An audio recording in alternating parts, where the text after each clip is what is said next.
ഏറ്റവും കൂടുതൽ സിനിമയിൽ നായകവേഷം ചെയ്ത് ലോക റെക്കോർഡ് നേടിയ മലയാളത്തിന്റെ നിത്യഹരിത നായകൻ ചിറയൻകീഴ് അബ്ദുൽ ഖാദർ എന്ന പ്രേം നസീർ എല്ലാ സൗഭാഗ്യങ്ങളും ഉണ്ടായിട്ടും മരിക്കുമ്പോൾ അവസാനം 2 ആഗ്രഹങ്ങളും ബാക്കി വെച്ചാണ് മരിച്ചത്. ഒരിക്കൽ തിരക്കഥാകൃത്ത് ഡെന്നിസ് ജോസഫിൻ ഹോട്ടൽ മുറിയിലേക്ക് ഒരു ഫോൺ കോൾ വന്നു.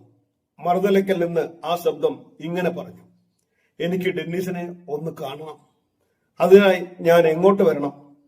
വിളിച്ച ആൾ മലയാള സിനിമയിലെ വളരെ പ്രശസ്തനായ ആളായത് കാരണം ഞാൻ അങ്ങോട്ട് വരാമെന്ന് പറഞ്ഞ് ഡെന്നിസ് ഫോൺ വെച്ചു. ആകാംക്ഷയോടെ ഡെന്നിസ് അങ്ങേരുടെ അടുത്തേക്ക് പോയി. അദ്ദേഹം അവിടെ ഉച്ചയ്ക്ക് ഊണുപോലും കഴിക്കാതെ ഡെന്നിസിനെ കാത്തിരിക്കുകയായിരുന്നു. കണ്ടതും അദ്ദേഹം പറഞ്ഞു: ഞാൻ എറണാകുളത്തേക്ക് വന്നത് തന്നെ ഡെന്നിസിനെ കാണാനാണ്. ഡെന്നിസ് ഞെട്ടിപ്പോയി. എന്താ കാര്യമെന്ന് ചോദിച്ചു. എനിക്ക് 2 സിനിമകൾ സംവിധാനം ചെയ്യണം. ഒന്ന് ശ്രീ മോഹൻലാലിനെ വെച്ചും മറ്റൊന്ന് ശ്രീ മമ്മൂട്ടിയെ വെച്ചും. അവരെനിക്ക് ഡേറ്റ് തരാമെന്ന് പറഞ്ഞിട്ടുണ്ട്. മോഹൻലാൽ സിനിമ ശ്രീനിവാസൻ എഴുതാമെന്ന് സമ്മതിച്ചിട്ടുണ്ട്. മമ്മൂട്ടിയുടെ സിനിമയുടെ തിരക്കഥ ഡെന്നിസ് എഴുതി തരണം. ഡെന്നിസിന്റെ ഞെട്ടൽ അമ്പരപ്പിലേക്കും ആഹ്ലാദത്തിലേക്കും വഴിമാറി. ആ വലിയ മനുഷ്യൻ കൊടുത്ത അഡ്വാൻസ് തുക നിരസിക്കുകയും തിരക്കഥ എഴുതണമെന്ന ക്ഷണം സന്തോഷത്തോടെ ഡെന്നിസ് സ്വീകരിക്കുകയും ചെയ്തു. എന്നിട്ട് ഡെന്നിസ് പറഞ്ഞു: ഞാൻ സാറിനെ പോലെ ഒരാളുടെ കയ്യിൽ നിന്ന് അഡ്വാൻസ് വാങ്ങില്ല. മറ്റേതൊരു പ്രൊജക്ട് മാറ്റിവെച്ചും ഞാൻ സാറിന് വേണ്ടി എഴുതിക്കൊള്ളാം.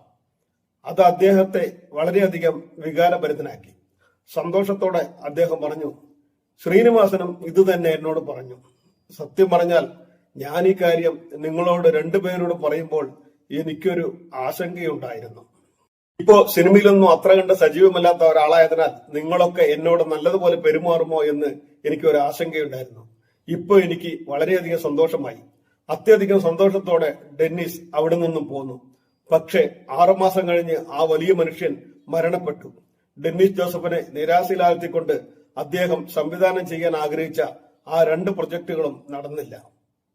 മോഹൻലാലിനെയും മമ്മൂട്ടിയെയും നായകനാക്കി തന്റെ സംവിധാന മോഹം ബാക്കി വെച്ച് ദൈവത്തിന്റെ വിളിക്ക് ഉത്തരം നൽകി മൺമറഞ്ഞു പോയ ആ മനുഷ്യനാണ് ഏറ്റവും കൂടുതൽ നായക വേഷം ചെയ്തു ലോക റെക്കോർഡിട്ട മലയാളത്തിന്റെ നിത്യഹരിത നായകൻ പ്രേം നസീർ.